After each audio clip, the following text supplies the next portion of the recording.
Movie की star में एक यूनवा नाम की लड़की को देखते हैं जो कि बूढ़े आदमी के फ्यूनरल पे आती है। इस बूढ़े आदमी का नाम जॉनसेप है और इसकी मौत कैंसर की वजह से होती है।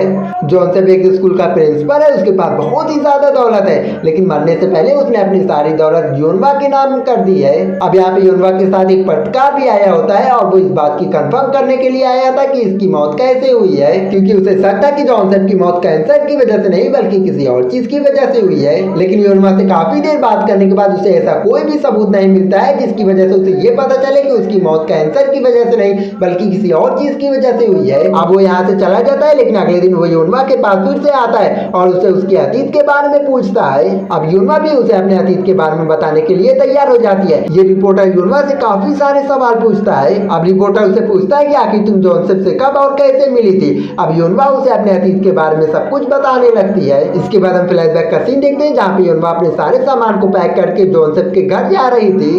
अब उसके घर के पास जाने के बाद यूनवा उसके डोरबेल को बजाती है जहाँ पे जॉनसेप उसे अपने घर के अंदर बुलाता है। अब अंदर जाने के बाद जॉनसेप उसे बताता है कि मुझे लास्ट स्टेज का कैंसर है और मेरी जिंदगी कुछ ही दिन की बची हुई है, इसलिए तुम्हें यहाँ पे मेरे पास रह के मेरी हर एक छोटी और बड़ी चीज पे तुम्हें ख्याल रखना होगा, यानी कि तुम्हें मेरा केयर टेकर बन के ही रहना होगा। असल में जॉनसेप की कोई भी फैमिली नहीं थी जो उसकी देखभाल कर सके। अब यूनवा को भी जॉब की तलाश थी, इसलिए वो उसकी बात मान लेती है। अब इसके बाद यूनवा जॉनसेप के घर ही रहने लगती है और वो उसके सभी काम को अच्छे से करने लगती है। पर स्टार्टिंग में वो उसके सभी कामों को अच्छे से नहीं कर रही थी, यहाँ तक कि वो उसके खानों को भी अच्छे से नहीं पका पा रही थी, जिससे जॉनसेप उसके ऊपर काफी ज्यादा गुस्सा हो जाता है। अब इसके बाद जब यूनवा रात को सोने की कोशिश करती है तब जॉनसेप उसके मुंह पे पानी मार के जगा देता है। असल में जॉनसेप चाहता है कि यूनवा पूरी रात जाग के उसकी पहरेदारी करे। अब यूनवा को उसके घर पे जैसे जैसे रहते हुए समय बीतता जाता है उसे सभी काम को करने अच्छे से आता जा रहा था। अब यूनवा ने खाना बनाना भी सीख लिया था जो कि जॉनसेप को काफी ज्यादा पसंद आता है। इसके साथ ही यूनवा उसकी बॉडी मसाज से लेकर उसके नहाने तक के सारे काम को करती है।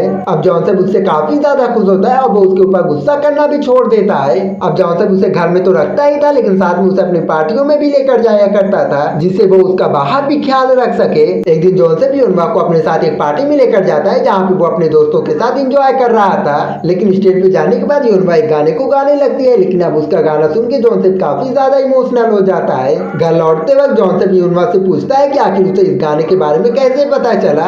यूनवा बताती है कि ये गाना मेरे बॉयफ्रेंड का फेवरेट गाना है और मैंने ये गाना उसी से सीखा हुआ है। लेकिन जब जॉनसेप उससे उसके बॉयफ्रेंड के बारे में पूछता है तब वो बताती है कि उसका बॉयफ्रेंड अब इस दुनिया में नहीं है।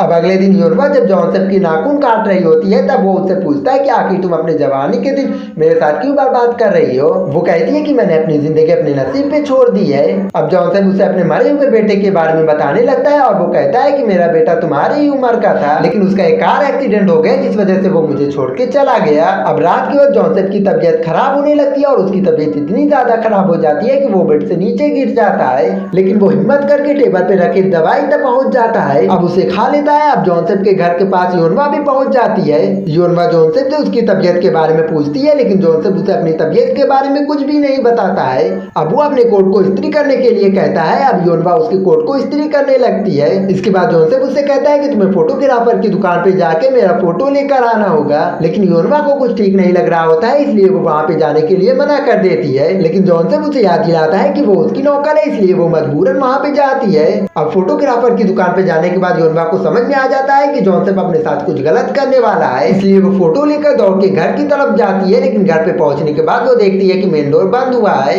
इसलिए वो घर के पीछे के दरवाजे से अंदर चली जाती है और घर के अंदर जाने के बाद वो देखती है कि जॉनसेप सुसाइड कर रहा है। ये देखकर वो काफी ज्यादा दुखी हो जाती है। अब यूनवा उसे किसी तरीके से बचा लेती है। असल में जॉनसेप सुसाइड इसलिए कर रहा था क्योंकि वो कैंसर की वजह से काफी जल्दी मरने वाला था और वो ये सोच रहा था कि उसकी मौत से किसी को कोई फर्क नहीं पड़ेगा, लेकिन वो यूनवा को इतना ज्यादा रोता हुआ देखकर उसका इरादा बदल जाता है। अब वो फैसला करता है कि उसे यूनवा के लिए जीना होगा। अब जैसे जैसे समय बीतता जा रहा था जॉनसेप यूनवा से काफी ज्यादा खुश हो रहा था। एक दिन जॉनसेप यूनवा को अपने बेटे और अपनी बीवी की तस्वीर दिखाता है। वो कहता है कि जिन लोगों ने मुझसे बहुत ही ज्यादा प्यार किया था वो लोग मुझे अब छोड़ के चले गए हैं, मुझे डर है कि कहीं तुम भी मुझे छोड़ के ना चली जाओ। यूनवा कहती है कि मैं वादा करती हूँ मैं तुम्हें छोड़ के कभी नहीं जाऊंगी।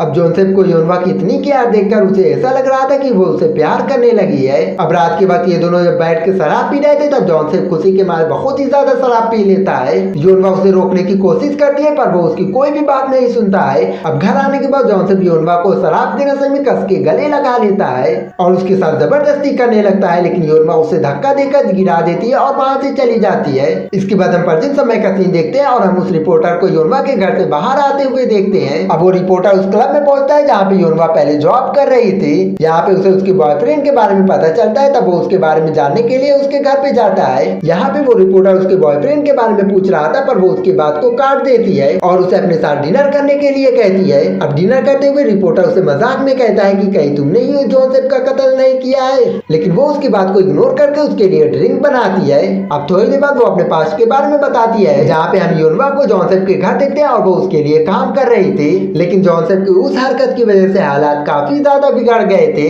अब जोसेफ उसके ऊपर पहले की तरह गुस्सा करने लगता है और साथ ही वो उसे गंदी नजर से देख रहा था, लेकिन योरमा को उसके लिए काम कर रहा था, इसलिए वो उसकी हर एक बात को मान रहे थे। इसलिए वो जोसेफ को खुश करने के लिए उसके साथ। अब कहानी फिर से प्रेजेंट में आती है और योरमा अपनी कहानी को बीच में ही रोक देती है। वो कहती है कि कहानी में आगे बढ़ने से पहले अपने अतीत के बारे में एक और बात बताना चाहती है। इसके बाद हमें उस क्लब का सीन दिखाया जाता है जहाँ पे योरमा पहले काम कर रही थी और यहीं पे वो पहली बार अपने बॉयफ्रेंड से मिली थी।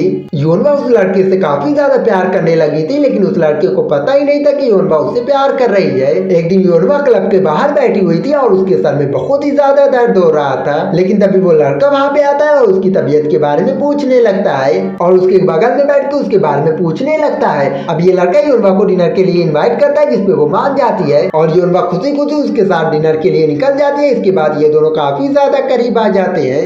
अब कहानी फिर से प्रेजेंट में आती है और हम इस रिपोर्टर को योरमा के बिस्तर पे देखते हैं। असल में उसने रात के वक्त काफी ज्यादा शराब पी ली थी। अब जैसे ही उस रिपोर्टर की आंख खुलती है तब उसे बाथरूम से किसी की रोने की आवाज आ रही थी, इसलिए वो वहाँ पे जाके चेक करने लगता है। तब उसे पता चलता है कि वहाँ से योरमा की रोने की आवाज आ रही थी।